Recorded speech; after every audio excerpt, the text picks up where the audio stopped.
A ver, en la decisión del regreso a clases, creo que primero necesita contextualizarse y me llamó la atención que el día de ayer se registraron por COVID-19 50 defunciones.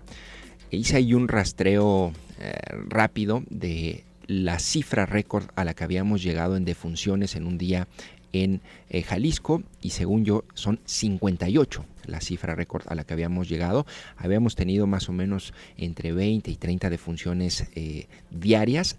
Ayer tenemos 50 muertes por COVID-19.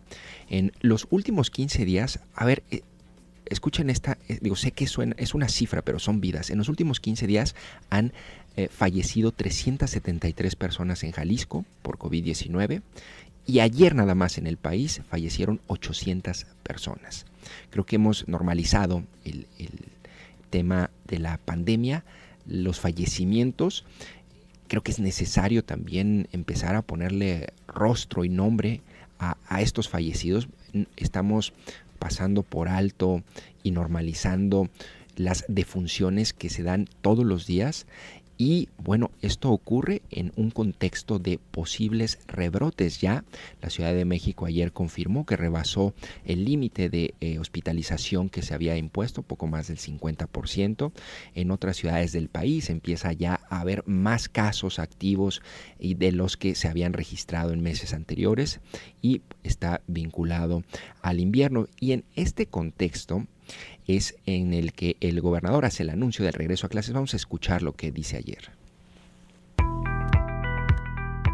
Se ha tomado la decisión de que el regreso será a partir del lunes 25 de enero. Queremos brincar las primeras 3 semanas de enero, que son las de más frío, para evitar también ese como un factor de riesgo. A partir del lunes 25 de enero estaremos planteando el regreso a la presencialidad. Segunda decisión importante, desde el principio dejarla clara: las clases presenciales son optativas para los padres de familia. Es decir, si un papá no se siente seguro de que su hijo regrese a clases, no está obligado a mandarlo a clases. Podrá tener una alternativa de educación a distancia. A ver, ahí está el planteamiento del gobernador. Es optativo el regreso a clases. Quienes así lo deseen podrán enviar a sus hijos a clases con algunas restricciones y a partir de criterios territoriales. A ver, ¿qué significa esto? Bueno, de entrada, lo que dice el gobernador es que el 11 de enero van a hacer estos análisis que él denomina del comportamiento de los contagios y del riesgo, el perfil de riesgo de los profesores, porque recordemos que, bueno, hay muchos profesores que son adultos mayores y que también pues, pueden tener comorbilidades y no serían candidatos a regresar a las aulas de manera presencial. Entonces, ese análisis se va a establecer y los resultados se van a dar el 11 de enero y allí es en donde van a plantear o a confirmar el regreso a clases para el 25 de enero. Plantea algunos elementos positivos como aplicar 2.500 pruebas a la semana de manera aleatoria en el sector educativo, también todos los protocolos y medidas sanitarias, una inversión allí de varios millones en gel antibacterial, en cubrebocas, en todo lo que sea necesario para establecer medidas y filtros sanitarios. Y se va a fijar el regreso a clases por medio de niveles de riesgo y criterios territoriales. Los municipios o zonas con, digamos, ellos establecen con un riesgo, digamos, estable o normal, si se pueda decir eso, aunque suene medio paradójico, pero así lo plantean ellos en la Secretaría de Educación. Esos municipios van a poder ir a clases los alumnos de lunes a jueves, todos los grupos, y tendrán, dependiendo el grado, 3, 4, 5 y 6 horas por día de clases. Aquellos municipios con riesgo alto van solamente a poder acudir la mitad de los alumnos 2 días a la semana y la otra mitad otros 2 días. Todos los recesos en ambos casos serán escalonados y ya dijo la Secretaría de Salud, ante un caso de COVID-19 en una escuela, se suspenden clases durante 2 semanas para hacer la evaluación epidemiológica. Ahora, el gran punto aquí también es que los profesores son un grupo de riesgo. Ayer dieron un dato que yo no lo vi reproducido en muchos espacios en medios, pero que me sorprendió. Lo que dice la Secretaría de Salud es que en Jalisco han muerto 49 maestros por COVID-19 y 47 médicos, lo que habla del alto riesgo y ni siquiera han estado en clases. Vamos a escuchar lo que dicen al respecto las autoridades de salud ayer en la rueda de prensa.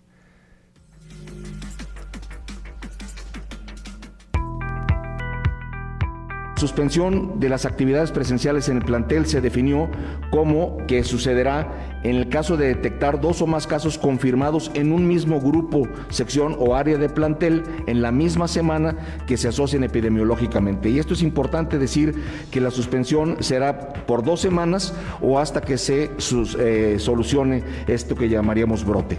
A través del call center y de las jurisdicciones sanitarias, el personal educativo estará recibiendo indicaciones necesarias para declarar dichas suspensiones.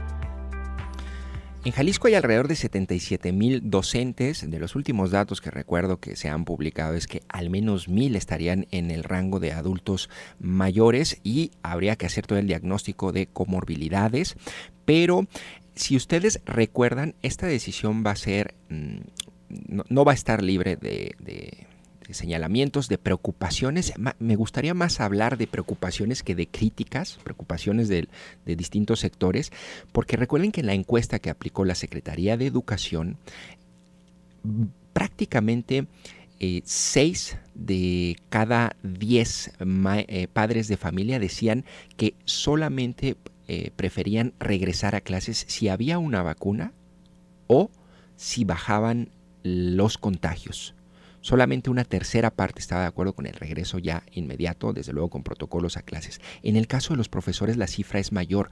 8 de cada 10 decía que solamente ante una reducción de los contagios o tener la vacuna. Por eso los profesores van a tener prioridad en la vacunación junto con el sector médico. De esto también habla el secretario Fernando Petersen.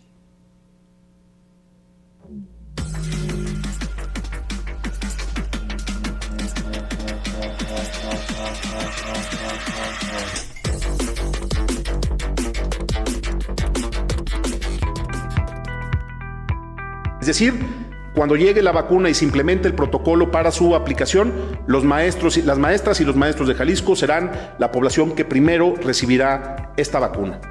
Y sexto, el proceso de sanitización de planteles, que se va a hacer con la última tecnología y que se va a hacer en coordinación con cada comunidad de aprendizaje para la vida, con cada comunidad de cada escuela, inicia el día 11 de enero. Es decir, en el momento en que digamos que hay condiciones para arrancar la presencialidad, ese mismo día estaremos preparados con toda una logística y con las herramientas y los insumos necesarios para hacer un trabajo de sanitización preventivo.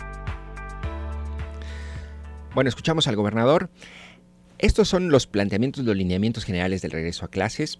Te dejo algunas preguntas para allí sobre la mesa.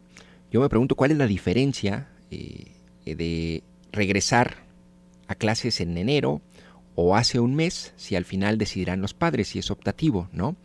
No hay allí como una renuncia a la Rectoría del Estado, que por otro lado también resuelve esta decisión que recae en los padres, pues resuelve el conflicto que ha habido en todas las partes en donde se ha intentado reactivar clases, en donde hay una división entre los que quieren regresar y los que no.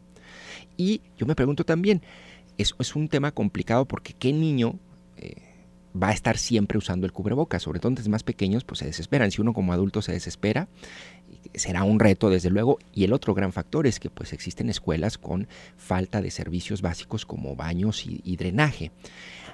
Ahora, sí es importante y me parece que sí es un esfuerzo el que está haciendo la autoridad para establecer protocolos sanitarios, pero la decisión al final, a ver, yo tengo esa impresión, ustedes envíenme sus comentarios al 33 18 80 76 41, que hay una especie como de soltar la responsabilidad, porque ya no es del todo una mesa técnica de salud o educativa, sino los padres los que van a optar si mandan o no a los niños a clases.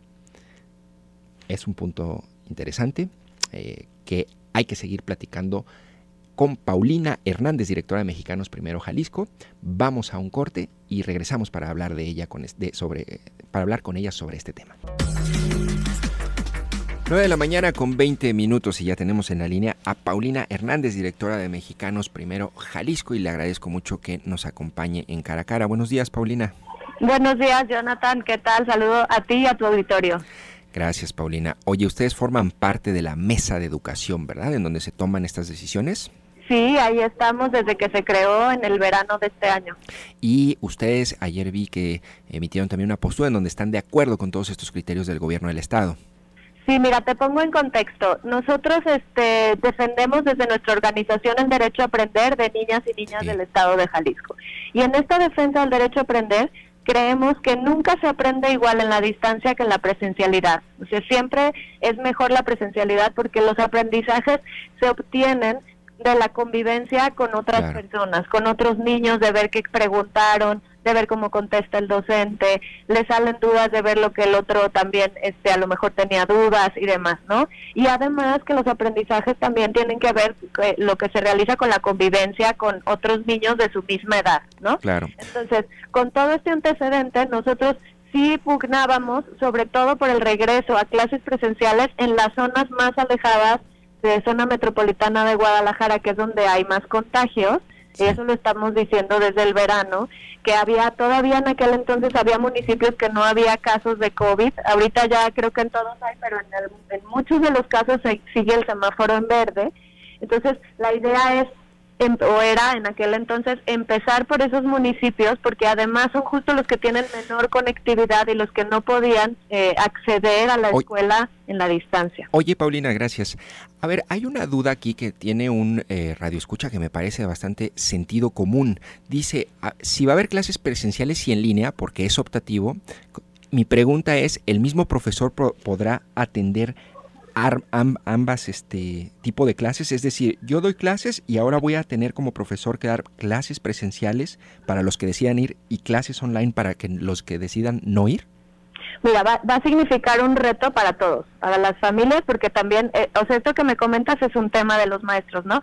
Pero sí es un problema, ¿no? Sí, pues tengo entendido que ya está la solución, ¿no? ¿Cuál es? Unos niños irán lunes y miércoles, otros martes y jueves, y los que están en la distancia tendrán trabajos en casa y su clase de distancia será los viernes. Pero sí implicaría más trabajo para el profesor, ¿estás de acuerdo, Paulina? Sí, seguramente sí, también para las familias, porque las familias también, a lo mejor supongamos en una familia donde hay 3 hijos, pues tendrán que llevar a unos a la escuela lunes y martes y a los otros miércoles y jueves, y sucesivamente. Sin embargo, no podemos dejar pasar más tiempo, ya están todos los sectores productivos y no productivos, todos estamos ya buscando trabajar, y los niños y niñas son los últimos, siento que deberían de ser los primeros en los que tengamos, les otorguemos este derecho y esta garantía de su educación. Oye, tengo otra lectura también sobre esta decisión. A ver, es una preocupación y no son nada más ganas de estar criticando por criticar, pero ¿no ves tú, Paulina? Digo, ustedes no son los responsables, sino acompañan al gobierno en este tipo de decisiones, pero ¿no hay ahí como una renuncia a cierta rectoría o toma de decisión cuando le dices a los padres de familia, tú decides si lo mandas o no? O sea, ¿cuál sería la diferencia entre enero y noviembre, haber ido a clases, si la decisión al final va a ser de los padres? Bueno, lo que pasa es que estamos en una situación crítica y es una situación diferente para todos, ¿no? Tenemos que empezar a tomar decisiones creativas y diferentes si queremos tener el derecho a la educación garantizado, ¿no? Hay muchas familias, Jonathan, que yo creo que eso es importante considerar, que no tienen la conectividad y que no hay manera de que tengan acceso a la educación. Entonces, por eso se toman este tipo de decisiones en las que ahorita se permite, por la situación de pandemia que permite, esto hace que se puedan tomar decisiones diferentes a lo que era nuestra normalidad anterior.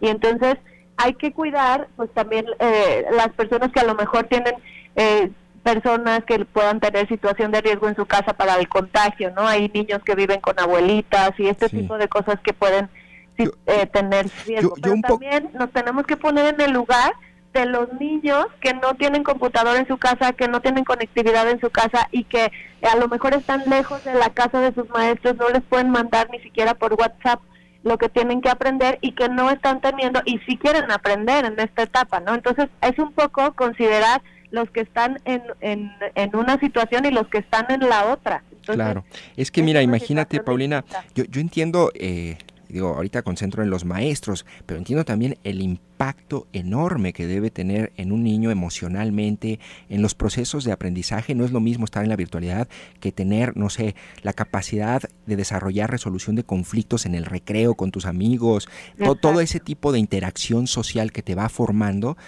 Se está perdiendo, se ha perdido durante 9 meses. Pero insisto un poco, regreso con los profesores. Imagínate el escenario en donde van a tener que atender 2 tipos de modalidades, pero aparte va a haber profesores que no van a poder regresar porque pues están en el sector vulnerable o tienen comorbilidades. Me parece que allí veo unos riesgos en la implementación de esta decisión, que lo único que haga pues quizá pueda traer pues resultados pobres en lo que buscamos, que es que los niños aprendan, que se reincorporen a la escuela y que logística o operativamente se complique mucho. Un poco esa es mi preocupación, Paulina, no sé si la compartes. Mira, yo creo que los resultados más pobres que estar todos en la distancia no van a existir. No sé, por eso te digo, hay estudios internacionales que dicen que siempre es mejor la educación de manera presencial. Sí. Entonces, cualquier pasito hacia adelante que podamos dar hacia eso va a ser positivo, y sobre todo para muchos de los que están en la situación en que no se puedan quedar a su casa y no puedan conectarse, ¿no? Ahora, esto que tú decías de la salud socioemocional es muy importante también. Tenemos que considerar no solo la salud socioemocional de los niños, también de los maestros. Hay algunos que en este momento están trabajando también mucho más, porque les preguntan a las 8 de la noche y les vuelven a preguntar por WhatsApp a las 2 de la tarde que están comiendo, y o sea, digamos que están trabajando a todas horas, o sea, ya no hay un horario de clase específico, sino que su horario se extendió a todo el día, porque pues todos estamos en esto a cualquier hora. Es cansadísima, ¿no? La virtualidad, Paulina. Exacto, es cansadísimo para todos. Entonces, por eso sí te decía, es un esfuerzo de todos en favor de la educación de los niños, porque si no nos va a traer también una complicación generacional, y también hay estudios mundiales que hablan de esto, con el riesgo que vamos a tener en el largo plazo con generaciones enteras que perdieron 9 meses de educación, o inclusive, peor aún, que por haber perdido 9 meses de educación decidan ya no volver a clases y se vayan al abandono escolar, ¿no? ¿Habrá algún impacto? Sé que es más subjetivo, pero ¿habrá algún impacto irreversible de algún tipo en los niños, hablando en el nivel psicoemocional, después de 9 meses confinados y en la virtualidad? Mira, no soy psicóloga, pero espero que no. O sea, todos tenemos algún tipo de convivencia con los niños de la cuadra, con los niños de nuestra misma casa, que en México las familias pues tienden a ser de varios niños. Pero sí, lo que creo es que ya por lo mismo no podemos dejar pasar más, porque a lo mejor sí, como tú dices, podría ser el riesgo irreversible. Y te digo que no es solo de los niños, también son los propios maestros. El tema socioemocional también para ellos es estresante estar trabajando así, y pues ya se ha visto incrementado, y hay el tema de depresión, de suicidios, de violencia intrafamiliar, y sumado a eso a una crisis económica que a todos nos hace más complicada la vida. Bueno, Paulina, para cerrar, es correcto, el 11 de enero se hace una evaluación y allí se podría decidir que o sí se inician las clases presenciales el 25 de enero o no, si hay riesgo y alza en contagios, ¿correcto? Eso fue lo que dijeron ayer, sí. Sí. Bueno, Paulina, te agradezco mucho que nos hayas acompañado en Cara a Cara y estos minutos que nos regalaste. Muchas gracias, Jonathan. Hasta luego y saludo a tu auditorio nuevamente. Un saludo, Paulina. Bueno, tenemos muchos comentarios de los radioescuchas. Muy buenos días. Pienso que solo se ve a los profesores, dice Gustavo Ortega, como herramientas, sino como personas. Ellos y ellas también tienen familias e hijos. Esto no es tan sencillo como lo plantea la señorita. Bueno, recordemos, Paulina Hernández es de Mexicanos Primero, es una asociación civil civil. De entrada ellos acompañan al gobierno del estado, pero creo que sí vale la pena hacer énfasis en estas preocupaciones, que ojo, hay que cambiar y sustituir el término crítica, descalificación por preocupación, para que también sean atendidas por las autoridades. ¿Cómo van a ser los profesores si la mitad de sus alumnos decide continuar en virtualidad y la otra mitad en presencial? Es decir, sería doble trabajo al trabajo extra que ya tienen por la virtualidad, en donde decía Paulina, les escriben todo el tiempo, es muy cansada. Dice Juan Carlos Lara, por favor, dile a Paulina que ante todo la salud y seguridad.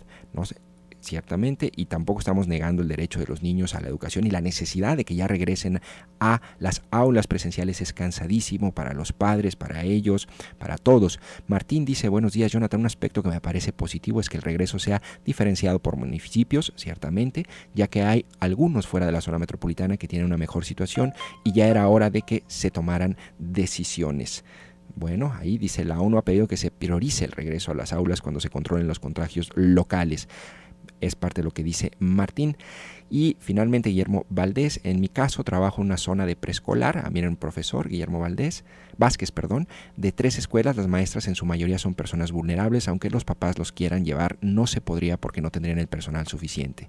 Y en tu invitada, Paulina, solo pienso en sus hijos, solo piensa en sus hijos seguramente. Bueno, no sabemos eso. Son las 9 de la mañana con 31 minutos. Este es el tema debatible del regreso a clases. Hay muchas cosas todavía que matizar y ajustar para que sea un regreso a clases lo más terso y con las menos dificultades posibles, y hay que anticiparse